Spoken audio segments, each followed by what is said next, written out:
Saturday, one of our most dedicated and courageous presidents gave the nation his views on the forthcoming Democratic Convention.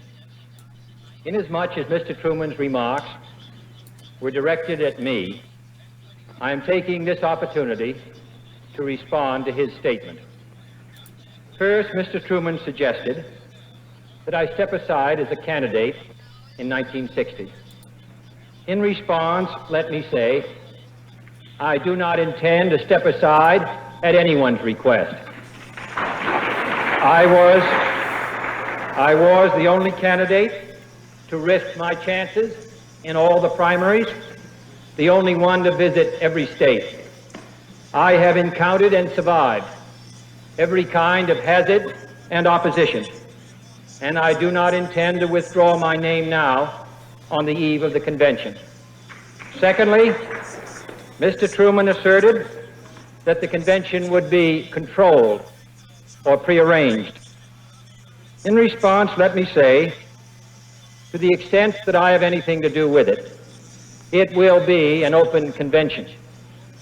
As every convention of our broadly based party is open, even though our candidate has been selected on the first ballot in every single convention but one since 1932, including the 1948 convention, which nominated Mr. Truman.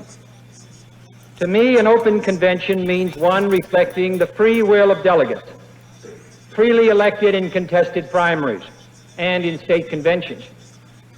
But based on my observations of him in 1952 and in 1956 and last Saturday, Mr. Truman regards an open convention as one which studies all the candidates, reviews their records, and then takes his advice. Nevertheless, I share his hope that our convention will consider all prospective nominees, including all those he named and some he did not name. And I hope that Mr. Truman will attend the convention, and should I be the nominee, I hope he will support me in the fall. Third, Mr. Truman accused my supporters of using improper pressure on the delegates. Not one concrete example has ever been named. I do not want any votes that have been pressured.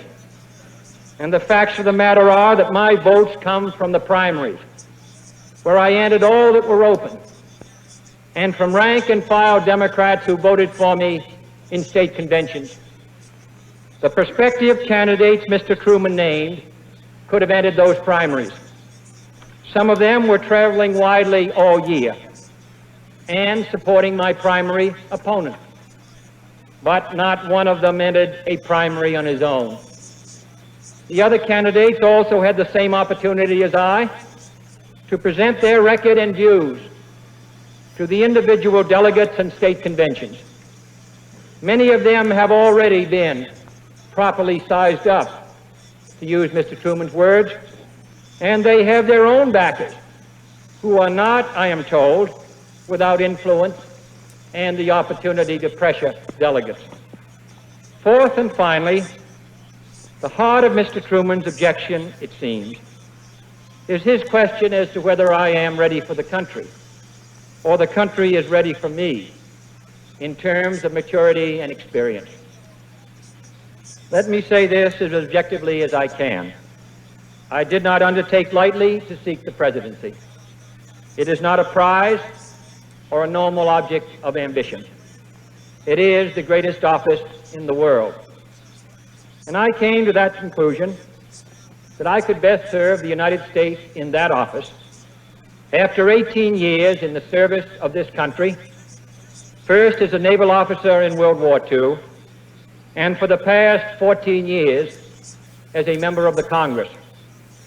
In the last 20 years, I have traveled in nearly every continent and country, and in the last few years, in every state of the Union. More than any other active candidate, more than any active contender now or in history, to the best of my knowledge.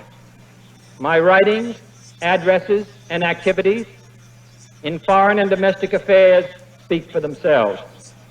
and I am willing to let our party and nation be the judge of my experience and ability. But this much ought to be understood. If we are to establish a test for the presidency, whereby 14 years in major elective office is insufficient experience, then all but 3 of the 10 possibilities mentioned by Mr. Truman last Saturday must be ruled out. All but a handful of our presidents, since the very founding of this nation, should be ruled out.